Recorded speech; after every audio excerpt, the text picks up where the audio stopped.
paplatform ino baya zvako akabhero ako kuti usubscribe urege kuzojambwa nedzimwe nyaya itsva adzinenge dzatisvikira nedzinenge dzauya pakati pedu.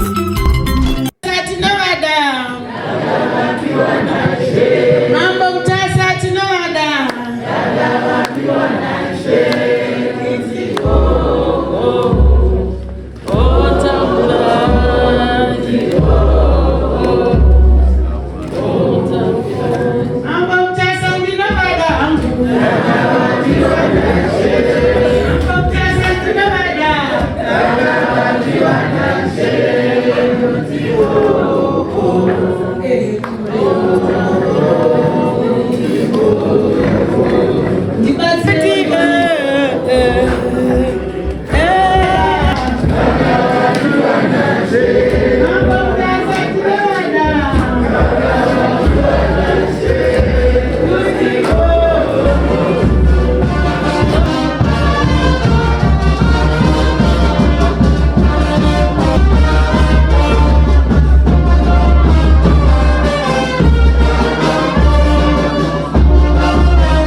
I'm sure vakomana vanogara vachititora nawo tine concept yatinoshandisa yekuti reintegration of an inmate is like a three-legged pot. Zvatinenge tichireva ndezvekuti kumusha kune mabhodho ataishandisa kubika, andi munomaziva, ane makumbo matatu. Saka kuno kuManicaland tinobva tati makumbo matatu aya, they represent 3 segments. Segment number 1 is the inmate himself or herself. Gumbo rechipiri ndi correctional officer.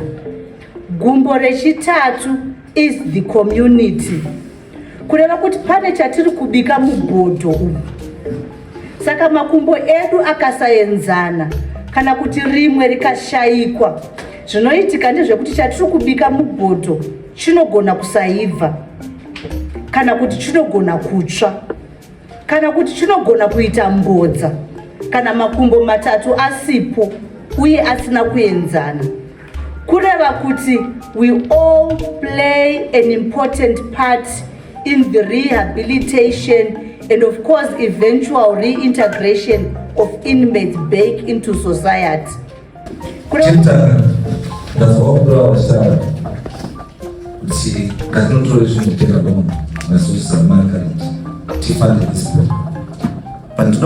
ZPCS. Muno ere company, an investment company.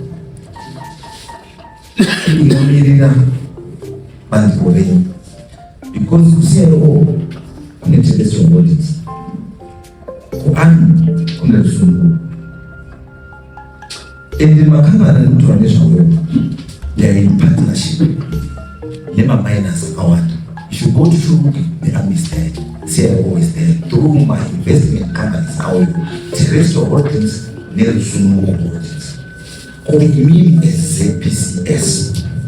Yemi Ubi,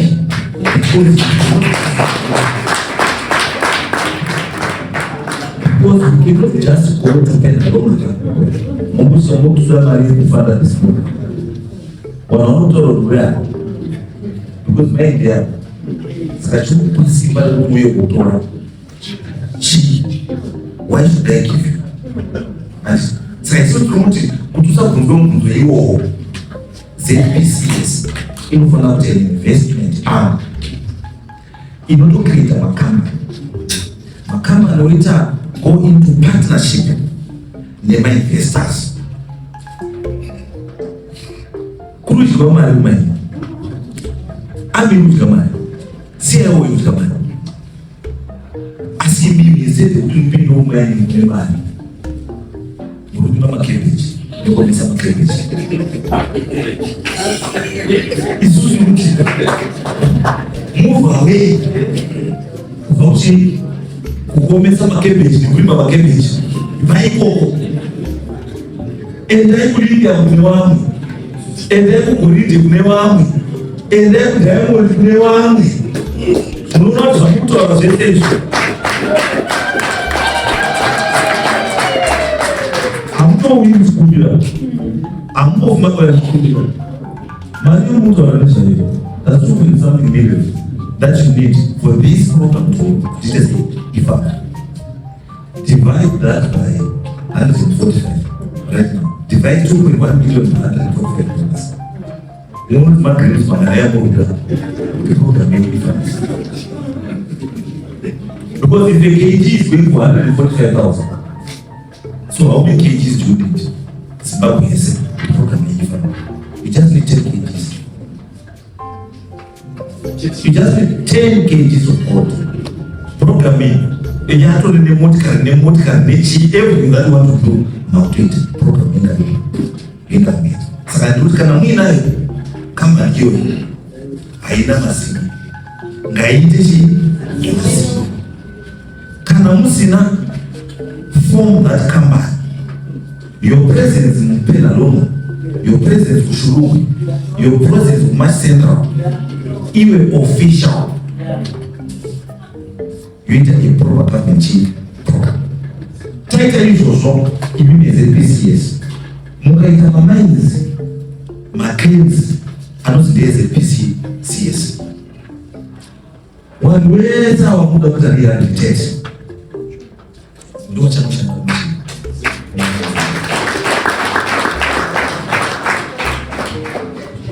Mwana mtwali chinda nisawese chimwe chinoita kuti munhu azozviite guru rejeri inyaya anomukari anoswera ari orara ari saka at the end of the day akupedzisira kuzwa kuti shiri inorera 6 inguva yekuzokuleyo shiri inorera 4 ekuleyo nhasi ari pajuti na6 ndiofisa link arupinda na2 ndiliki ndingari off nation. So it's easy for that person to have a program because if you want to program, saka kubuda kwake is easy. Kuita whatever jana kuita mjeri is easy because program message jeri anayo mso. Saka akamubuda kunze for 2 days akamubuda eno anotoka program ya change. Saka ndurasika. Saka machances ema jailbreaks anotachi masho. The reason why I want it is because when I was young, ne boost step chayo kuti uyu ndimende mchinobva uyu ndishefu unezika saka aiwa change that system zvizvi zvinofambira chaita sei zvakanaka. Inini I believe kuti kana chinzi rehabilitate someone, you are not only rehabilitating his brain or her brain, and you are rehabilitating everything in that person. Undu wake 1, magariro ake arimo nepachakura 2, zvaari kuwana imomo nezvachanowana kupi kunze 3. Akamukona zvakura that person nyange akazobuda there is no difference kuti angari mjeri nekuti ndakandisiri mjeri. He doesn't become a problem akuda kuti kunze.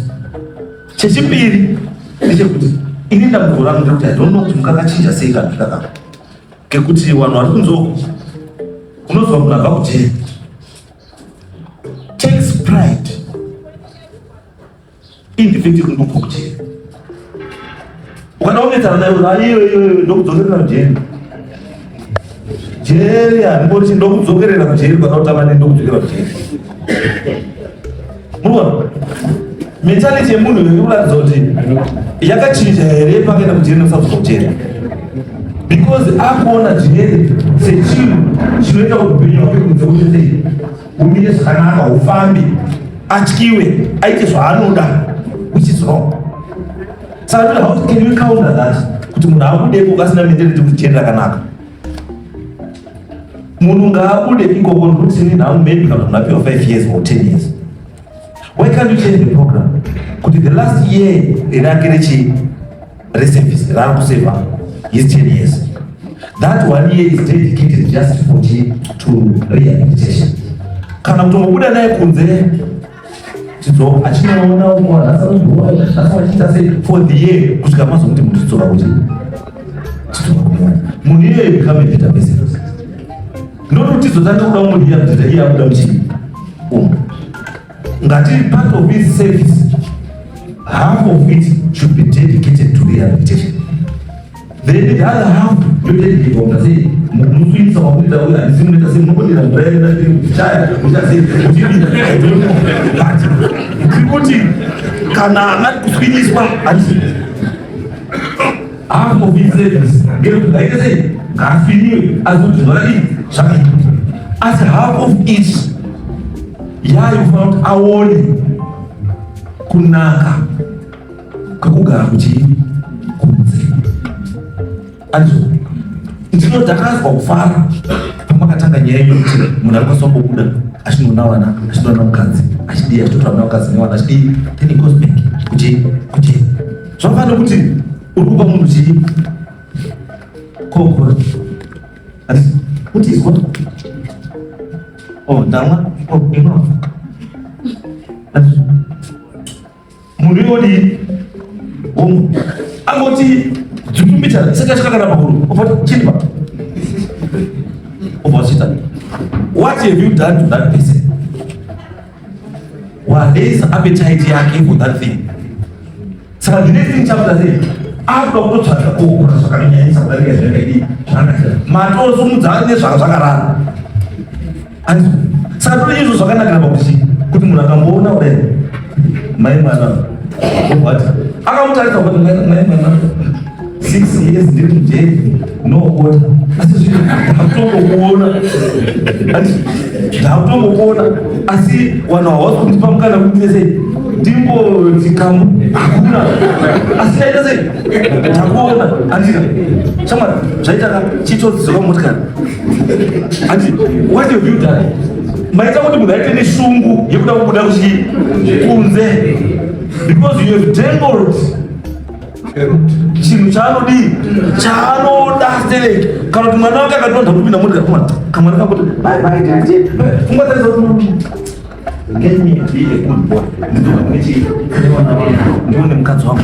So your program yakatikoshera isusu but chirongodiwa chete nechekuti munhu asati adai mindset yake ngaite sei ngaichinjwe kuti kuenda kujeri chisave chinhu chinoshamisa, chisave chinhu chakanaka, chisave chinhu chekuti mutana wese munhu kana abuda mutana wese unotya kuti ndingadii adzoka.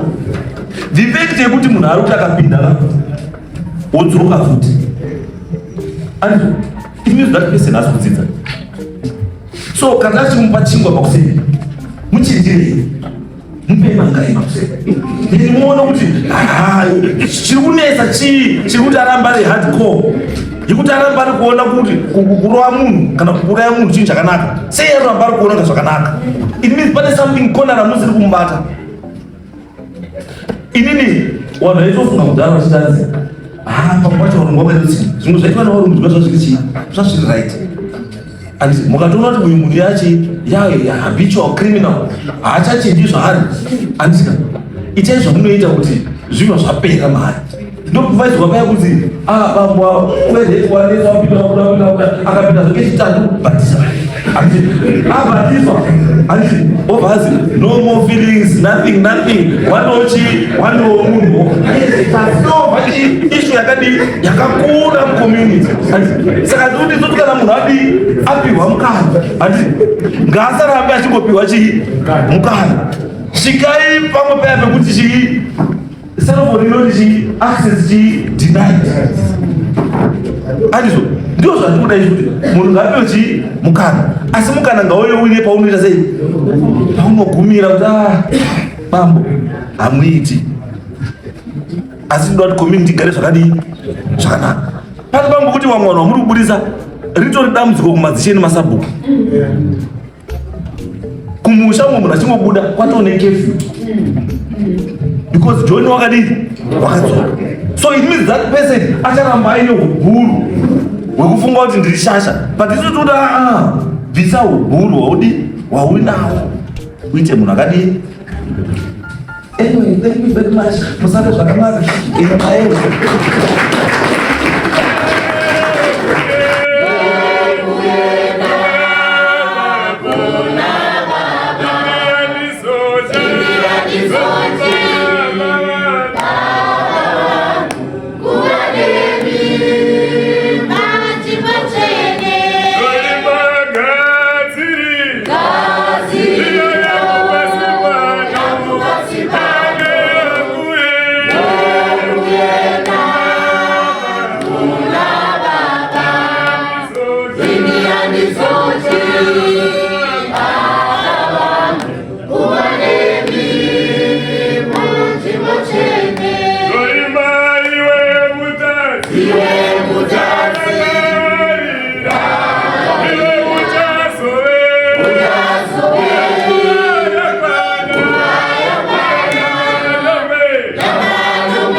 Chinotamba pafoni apa chichinyekera kuti chinokupa mari. Uchikanda mari chichiirova. Chinoirova yose kusvikira chichikufurira kuti wanga watosvika. Mukomana uyu akazobatsirwa naana Medi Mukanyezawo neAnother Chance Group. Kunomuyana mukomana uyu anga abva kutizirwa nemukadzi. Kana pane vasina kuiona akabva kutizirwa nomukadzi. Mukadzi wake aimuda chaizvo, ndivava toronga kuti tiziraiwe because ndinokuda chaizvo. Mukadzi asvika parusha, mukomana ndokuona kuti ena ndina kana mari ndochidi. Ari kubasa kwake kubhekazi ini. Mukomana yaiti naye kujere izvozvi ava padhuze rake nokuzobuda asi akabva angofunga kuti ndikatamba chindege ndinobva ndawana mari yakati ndoenda kumba ndondoimpresa mukadzi wangu. Ndokubva adyiwa mari yose yangana yomumwe. Ndokutanga kutora basa achitamba achidyiwa. Ndokutora imwe zvekubasa akadyiwa. Ndokutora zvimwe akadyiwa kusvika yasvika yakasvika kumari kuma 4,000 nebasa. Ndokubva azondozvimhanhara ega kumapurisa ndobva asungwa. Tinaye kujere izvozvo. Makamutarisa hasi munhu akashata stereki kana even mukatarisa pfungwa dzake. Paakabatsirwa nevanhu veAnother Chance akandosvika akati sorry kumukadzi wake. Mukadzi atizira sita nhasi munhu achisungwa mangwana. Asi mukadzi ari kundofunga mukadzi akatobatsirwa izvozvo. Because akanga atora nhubu yake saka mukadzi anofanira akabatsirwa. Asati aziva kuti mwana ichanomubvunza kana tadzokera. Zvinezvi tinotamba mabhora chaivo kuti Arsenal ndoiri kuita maChampions gore rino. Tokanda mari yodyiwa. Ndotora yekubasa ndotamba yodyiwa. Ndotora zvemwe yodyiwa kusvikira ndasungwa zvendoya kujere. Saka kujere kunoiwa nezvinhu hofo. Ndosaka tichiti kuti mucommunity medu muite peace tinofanira kuti timanyire pakuti vakomana vakana vauya kujere kwedu kunoku vabuda vasadzokazve. Saka nyaya yatiri kufamba nayo yemadzishe nhasi ndeyekuti isusu seZimbabwe Prisons and Correctional Service sokutaura kwandaita donzvo redu ndori kuvandudza vasungwa kuti kana vabuda mujere vasazodzokazve. Asi dambudziko ratakaona isusu seprisons ndorekuti whilst tichimboedza kusvika papoindi kuti vakati wandei zveshe vanobva vaenda vachienda zvachose, asi tine vamwe vanozongodzoka chete. Saka nekudaro komishina general vedu vakazofunga vakafungisisa kuti tiedze kubatsirana nevanhu ava vasadzoka toita sei. Ndokubva zvaonekwa sokuti pamwe kuda isu tisingakwanisi kubatana necommunity kuti vanhu ava kana vabuda mujere vagamuchirike kumacommunities ikoko vagoshandawo necommunity vagozorega kudzoka mujere. Imwe nguva vakomana vedu ava vanopara mhosva zveshuwa dzinogumbura zvokuti community haitarisiri kuti adzoke pavari, havatotarisiri izvozvo, vanotovhunduka vakaziva kuti adzoka. Panopuwa mapresidential amnesty paya munoona ndofunga kana mukatarisa pasocial media kuti panenge paine kuchema kukuru kubva kumacommunities kuti shuwa vakudzosa zvevanhu vaya. Vanhu veprisons vakaita sei? Havagoni kugara nevanhu vavo ikoko. Maona manje. Asi chatinenge tichingoda kukurudzirana nemacommunities edu madzishe ndechekuti chero dai tikagara naye asi nerimwe remazuva unozongouya kumusha ikoko. Vamwe of course havazouyiko nenyaya yekutya kuti zvandakaita zviya ndikadzokera kucommunity coordinator sendishanourawo. Anobva abva onanga kune rimwewo divi paasingazikanwi, asi zvinozongopedzisira apara zvimwe mhosva kudzokazve. Saka madzishe rwendo runo tichakumbira chaizvo kuti mutibvumirewo tishande nemi, tishande nemacommunities enyu kuedza kuti vasungwa vedu vatambirike, vasungwa vedu vagone kudzokera mucommunity, vakwanise kushandawo nemi vachishanda sevanhu vanobatsiridza kubudirira kwenyika. Saka commissioner general vedu vaona kuti no izvi tiri kuzvikonewa izvo. Dzimwe nyaya dzakaita kuti vafunge kuti kuda pane zvetiri kukanganisa murehabilitation yedu ndezvekuti vasungwa vedu vanouya kumajere nemasentences akasiyana-siyana kana kuti zvigwevo zvakasiyana-siyana. Imwe nguva isu seprisons tinoedza kuda kuti tinovaisa mumaprograms ekuedza kuvadzidzisa maskills kuti kana wabuda unogona unovezawo mupini, unogona unorukawo zvakadai, unogona kunoitawo zvakati, unogona kana kutonotanga kudzidzisa nokuti vamwe vanotoenda kuchikoro. Nemufananidzo watapuwa pamusoko raMwari waratidza mapatsi akasiyana-siyana, asi pakupedzisira tazooneswa kuti imwe neimwe pati nezvainoita. Esati zvangofanana kuti ndiri kuona pane hanzvadzi yangu ndikada unotora ziziso runotora foni ruoko runoenda kuratidza kuti ruoko uyezve gumbo richafamba kuratidza kuti umwe namumwe ari mucommunity atigere ane chekuita pakugara kwatakaita uyezve nemagariro atinoita musociety uyezve nemararamiro atinoita mudunhu matinogara sekuungana kwataita zuva ranhasi. Tinotenda. Right. Pane chirevo chinonzi communication is what is heard, not what is said. Communication is what is heard, not what is said.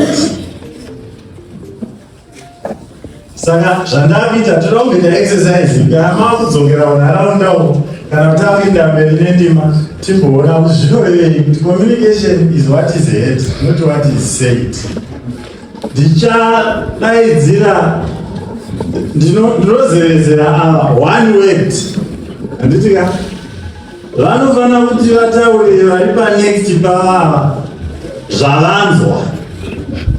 Ndichataura asi toda kuona kuti zvavanenge vanzwa kana tozosvika pakona pana mukoma wangu wedhi iroyo rinenge richiri rimwe chete here.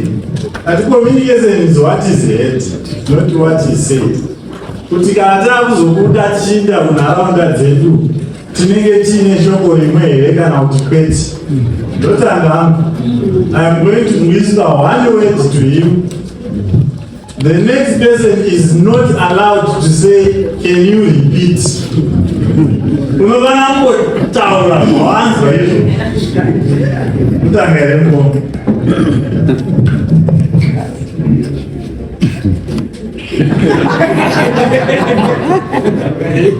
Yorai zvamanzwa mukoma uya.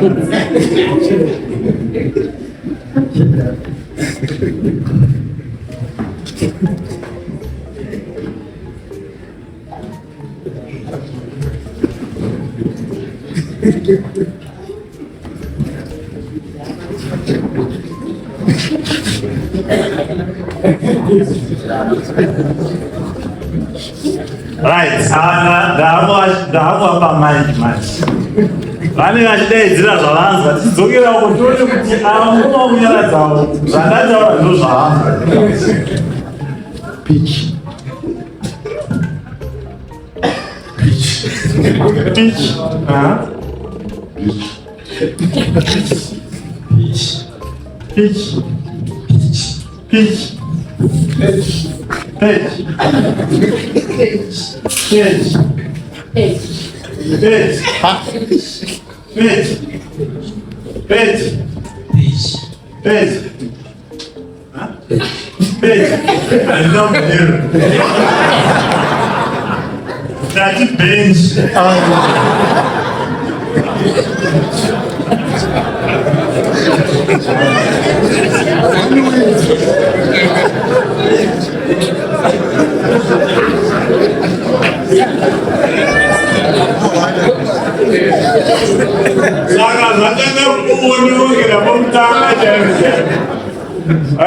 Dzakataenda kwamutare kunotaura vanosvika kutinzi papaenda mambo 1 vamwani vachiti kwakunashe 1 vamwe voti kwakuita vamwe ainzi Mutasa vamwe vati aiwa anonzi Mupasa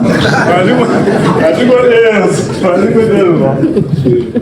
Saka tinechida kuti patienderera mberi apa tione kuti tichaguma takunotaura zvinhu zvimwe chete here nenyaya yePAREF.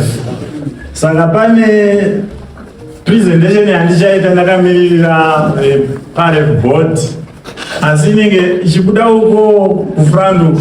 Saka vamwe vanokwanisa kuti vaone zvikoko kana kutiteerera zvinenge zvakangonaka hazvo. Which goes by making sure that we partner with the relevant others and also to make sure that we define and redefine a new narrative surrounding incarceration and reintegration.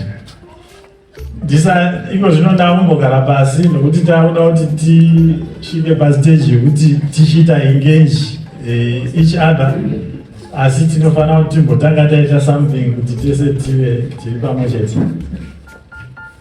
Thank you for this segment. Tombotigare basi pichana toda kuti madirector edu eceremony amboti kushira zvinoita kuti tese tive pamwe chete.